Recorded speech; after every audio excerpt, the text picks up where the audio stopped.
Bike ପ୍ରଦୂଷଣ ପାଇଁ 10,000 fine. ମଇଳା ଖାଦାନରୁ ନିର୍ଗତ ବିଶୁଦ୍ଧ ଧୂଆଁ ପାଇଁ କେତେ ଟଙ୍କା ଫାଇନ୍? ଜେଏମ୍ଏମ୍। ଝାଡ଼ଖଣ୍ଡ ମୁକ୍ତିମୋର୍ଚ୍ଚା ପକ୍ଷରୁ ବାରିପଦା ପୌରାଞ୍ଚଳରେ ଥିବା ରଘୁନାଥପୁର ମଇଳା ଖାଦାନରୁ ନିର୍ଗତ ହେଉଥିବା ବିଷାକ୍ତ ଧୂଆଁ ଏବଂ 15 ନମ୍ବର ୱାର୍ଡରେ ଥିବା ପୋଖରୀର ପୁନରୁଦ୍ଧାରକୁ ନେଇ ଆଜି ମୁଖ୍ୟମନ୍ତ୍ରୀ ମୋହନ ଚରଣ ମାଝୀଙ୍କ ଉଦ୍ଦେଶ୍ୟରେ ମୟୂରଭଞ୍ଜ ଜିଲ୍ଲାପାଳ ହେମକାନ୍ତ ସାହୁଙ୍କୁ ଏକ ଦାବିପତ୍ର ଜିଲ୍ଲା ସଭାପତି ଝାଡ଼ଖଣ୍ଡର ଜିଲ୍ଲା ସଭାପତି କୃଷ୍ଣଚନ୍ଦ୍ର ଦାସଙ୍କ ତତ୍ତ୍ୱାବଧାନରେ ପ୍ରଦାନ କରାଯାଇଛି। ଏହି ଦାବିପତ୍ରରେ ଦାବିଗୁଡ଼ିକ ହେଲା ବାରିପଦା ସଦର ମହକୁମାରେ ଥିବା ମଇଳା ଖାଦାନରୁ ନିର୍ଗତ ହେଉଥିବା ଅହରହ ବିଷାକ୍ତ ଧୂଆଁ ବାହାରି ଆଖପାଖ ଅଞ୍ଚଳରେ ତଥା ରଘୁନାଥପୁର, ହଦହଦି, ଇନ୍ଦପାହି, ବାଉରା ପ୍ରମୁଖ ଅଞ୍ଚଳରେ ବସବାସ କରୁଥିବା ଜନସାଧାରଣଙ୍କ ବିଭିନ୍ନ ରୋଗରେ ଆକ୍ରାନ୍ତ ହୋଇ ବହୁ ଅସୁବିଧାର ସମ୍ମୁଖୀନ ହେଉଛନ୍ତି। ତେଣୁ ସମ୍ପୂର୍ଣ୍ଣ ମାତ୍ରାରେ ବନ୍ଦ କରାଯାଇ ତାହାକୁ ସିଲ୍ଡ ୱେଷ୍ଟ ମ୍ୟାନେଜମେଣ୍ଟ ଧାରା 216 ଅନୁସାରେ କାର୍ଯ୍ୟ ସମ୍ପାଦନ କରାଯାଉ। ଓ ଦ୍ୱିତୀୟ ଦାବି ହେଲା ବାରିପଦା ପୌରାଞ୍ଚଳରେ 15 ନମ୍ବର ୱାର୍ଡର ଅଧିକାଂଶ ଅଧିବାସୀ ଦରିଦ୍ର ସୀମାରେଖା ତଳେ ନିଜର ଜୀବନ ଅତିବାହିତ କରୁଛନ୍ତି। କିନ୍ତୁ ଗତ କିଛି ବର୍ଷ ପୂର୍ବରୁ ଉକ୍ତ ପୋଖରୀର ରକ୍ଷଣାବେକ୍ଷଣ ଅତି ନିମ୍ନମାନର ହୋଇଥିବାରୁ ପୋଖରୀର ସମ୍ପୂର୍ଣ୍ଣ ବ୍ୟବହାର ଅନୁପଯୋଗୀ କରିଦେଇଛନ୍ତି। ତେଣୁ ଉକ୍ତ ପୋଖରୀଟିକୁ ପୁନରୁଦ୍ଧାର ସହ ଗାଧୁଆ ତୁଠ ନିର୍ମାଣ କରି ତାହାକୁ ବ୍ୟବହାର ଉପଯୋଗୀ କରିବା ନିତାନ୍ତ ଜରୁରୀ ବୋଲି ଦାବି କରିଛନ୍ତି। ପ୍ରଦାନ ବେଳେ ବାରିପଦା ସହରବାସୀ ଏବଂ 15 ନମ୍ବର ୱାର୍ଡର ଶତାଧିକ ପୁରୁଷ ବାରିପଦାସ୍ଥିତ ଦାରଗାଢ଼ୀ ଗୁଲେଇଠାରୁ ପଦଯାତ୍ରାରେ ଆରମ୍ଭ କରି ଜିଲ୍ଲାପାଳ କାର୍ଯ୍ୟାଳୟ ପର୍ଯ୍ୟନ୍ତ ଆସିଥିଲେ। ଜିଲ୍ଲା ସଭାପତି ଶ୍ରୀ ଦାସ ସରକାରଙ୍କୁ ପ୍ରଶ୍ନ କରିଥିଲେ, ସାମାନ୍ୟ ମୋଟରସାଇକେଲରେ ପ୍ରଦୂଷଣ ପାଇଁ ଜରିମାନା ଦେୟ ହେଲା 10,000 ଟଙ୍କା। ଆଉ ମଇଳା ଖାଦାନରୁ ନିର୍ଗତ ହେଉଥିବା ବିଷାକ୍ତ ଧୂଆଁ ପାଇଁ କେତେ ଟଙ୍କା ଜରିମାନା ଏବଂ କାହାକୁ ଜରିମାନା କରାଯିବ ବୋଲି ପ୍ରଶ୍ନ କରିଥିଲେ।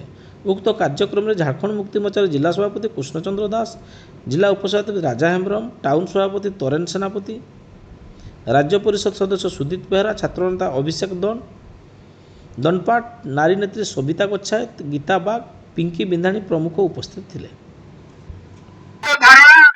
କିନ୍ତୁ ସରକାରଙ୍କର ନିଦ୍ରା ଭଙ୍ଗ ହେଉନାହିଁ। ଗୋଟେ ଡାକ୍ତର ପୋଷ୍ଟିଂ କରିପାରି ନାହାନ୍ତି। ଇଏ ଡବଲ ଇଞ୍ଜିନ ସରକାର ଅପାର ଯାଉଛି। 20 ମାସ ବିତି ଗଲାଣି, ଗୋଟେ ଡକ୍ଟର ପୋଷ୍ଟିଂ ହେଉନାହିଁ। ଯେହେତୁ ସେ ଅଞ୍ଚଳରେ ଆମେ ବାରମ୍ବାର ଦାବି କରି ଆସୁଥିଲୁ ଏବଂ ଅନିର୍ଦ୍ଦିଷ୍ଟ କାଳ ପାଇଁ ଆମେ ଧାରଣା ଦେଉଥିଲୁ। ଏ ଧାରଣା ଚାଲୁ ରହିଛି। ଆପଣମାନେ ସମସ୍ତଙ୍କୁ ସୂଚାଇ ଦେବା ପାଇଁ ଚାହୁଁଛି, ଯେହେତୁ ଆମର ଏ ଅଞ୍ଚଳର ଯୋଉ ଗଣମାଧ୍ୟମର ପ୍ରତିନିଧି ମାନେ ଅଛନ୍ତି, ସେଠାରେ ଗାଇନିକ୍ ପେସେଣ୍ଟକୁ डेंटल डॉक्टर ट्रीटमेंट करुचंती। ये हला डबल इंजन सरकार नमूना। ये डबल इंजन सरकार पारिया पड़िया किंतु 8 दिन बीती जाइतले मध्य सीडीएम मध्य जाइकी कहिले मात्र 2 दिन पई हमें 2टा स्पेशलिस्ट पठेइबु, जोथरे की 4टा स्पेशलिस्ट पदवी अछि। 21टा एमबीबीएस डॉक्टर मध्यरु 2 जण एमबीबीएस डॉक्टर काम करुचंती। ये अंचल स्वास्थ्य सेवा केमदी चलची आपण माने जानिथिबे। आमे जिल्लापाल महोदय को भी मेमोरेंडम देइथु, दाबीपत्र देइथु, किंतु से सरकार तांगर निद भांगु नाही। आज पर्यंत जो सेवा नारे आसीचंती से सेवा ठीक भाव रे हेई पारु नाही। आपण मान को मु पुणी थर सूचना देवा पई चाहूची, डबल इंजन सरकार आसीला परे से सबुआडे आपण माने देखुथिबे आयुष्मान मंदिर सब लेखा आउची। जदि आयुष्मान मंदिर आपण माने प्रतिष्ठा करूचंती ताने गोटे ब्लॉक रे आपण माने जानतु गोटे सीएससी गोष्ठी स्वास्थ्य केंद्र अछि, सेटा गोटे बड़ मंदिर धरि नबाको हबो। जदि हमें डॉक्टर को चलंती भगवान धरुचो, चलंती ठाकुर करूचो, जदि बड़ मंदिर ठाकुर नांदी से मंदिर रही लाभ कोन? आपण माने जदि पारु नांदी ताने हाथ टेकी दियंतु, हमें डॉक्टर के देई परिबो नाही। मु एइथिपाई कहली समस्त सचेतन हवा दरकार। एटी मेडिकल कॉलेज प्रतिष्ठा होला, किंतु आज पर्यंत 48टा डॉक्टर पदवी खाली अछि एवं विभिन्न डिपार्टमेंट आज पर्यंत खोला जाई नाही। सरकार को 20 मास हेलानी, जो डिंडिंग पिटी बास फोटो मारी सरकार आसीतले आज भी उत्सव पालन करूचंती। उत्सव पालन गत किछि दिन तळे जल अर्पण उत्सव पालन हैला।